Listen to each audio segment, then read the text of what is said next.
Boa tarde. O trabalho na divisão, entre outras, né, funções, é investigar crime organizado praticado por policiais federais.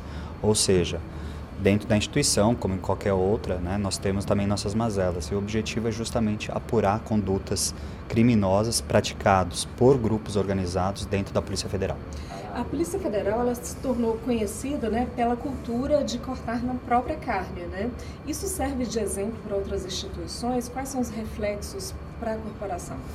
Sem dúvida. Eu acho que desde que a Polícia Federal, né, começou a valorizar a carreira, principalmente depois que começou a realizar concursos voltados ainda para uma valorização efetiva do policial federal, eu acho que isso fez com que mudasse um paradigma assim, com relação à própria imagem, às atitudes, à ética do servidor público.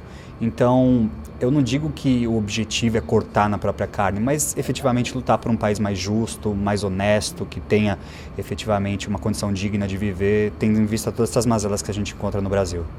Hoje, no 5º Congresso dos Delegados da Polícia Federal, o senhor vai palestrar sobre a prova produzida em crimes financeiros. Quais serão os principais pontos que o senhor vai abordar na sua palestra? Perfeito. Hoje o crime organizado, ele necessariamente, para que ele tenha uma estrutura, que ele tenha financiamento, para que ele tenha efetivamente condições de implementar atividades lucrativas, ele depende necessariamente de atividades financeiras. E hoje, o principal foco das investigações não é nem tanto descobrir o crime efetivamente praticado pelas organizações, mas sim descobrir como que esse dinheiro circula, como que os criminosos estão aplicando esse dinheiro, como que eles estão financiando a atividade criminosa. Então, o objetivo da palestra é justamente procurar demonstrar quais são hoje os mecanismos que a Polícia Federal tem utilizado para buscar essa prova na apuração dos crimes financeiros, em especial a lavagem, crimes de evasão de divisas e outros mais. Como é o modus operandi dessas organizações criminosas para fazer a lavagem de dinheiro no Brasil? Hoje as organizações criminosas, elas atuam em diversos países. Elas são verdadeiras redes, como se fossem multinacionais. Então, dessa forma, pela gama de contatos, pela facilidade proporcionada pela própria globalização, elas têm uma facilidade muito grande para movimentar esses recursos, movimentar pessoas. Então, dessa forma, as investigações focam justamente em buscar o rastro desse ativo, sejam bens, dinheiros, direitos, que vão fomentar a atividade criminosa. E como isso é possível de ser identificado? Que pistas os criminosos deixam? Cada investigação tem lá o seu modus operandi. Não é tão simples assim buscar um manual para investigar, em especial essas grandes organizações. Mas sempre a gente parte justamente de uma movimentação irregular, que seja detectada via relatório do COAF. Eventualmente, com base em outras investigações que foram instauradas, nós conseguimos detectar que tem uma movimentação de criminosos que fogem à regra comum, e até mesmo em atividades aparentemente lícitas nós encontramos ali indícios de crimes, porque o criminoso também ele busca de qualquer forma dar uma aparência de licitude para aquele ativo que ele obteve fruto de um crime de tráfico, de corrupção e assim por diante. E, doutor, como que a legislação do Brasil ela é adequada para dar suporte ao trabalho da Polícia Federal no combate a esses tipos de crimes? Exato. A legislação ela já melhorou muito, em especial no tocante à lavagem de bens, direitos e valores.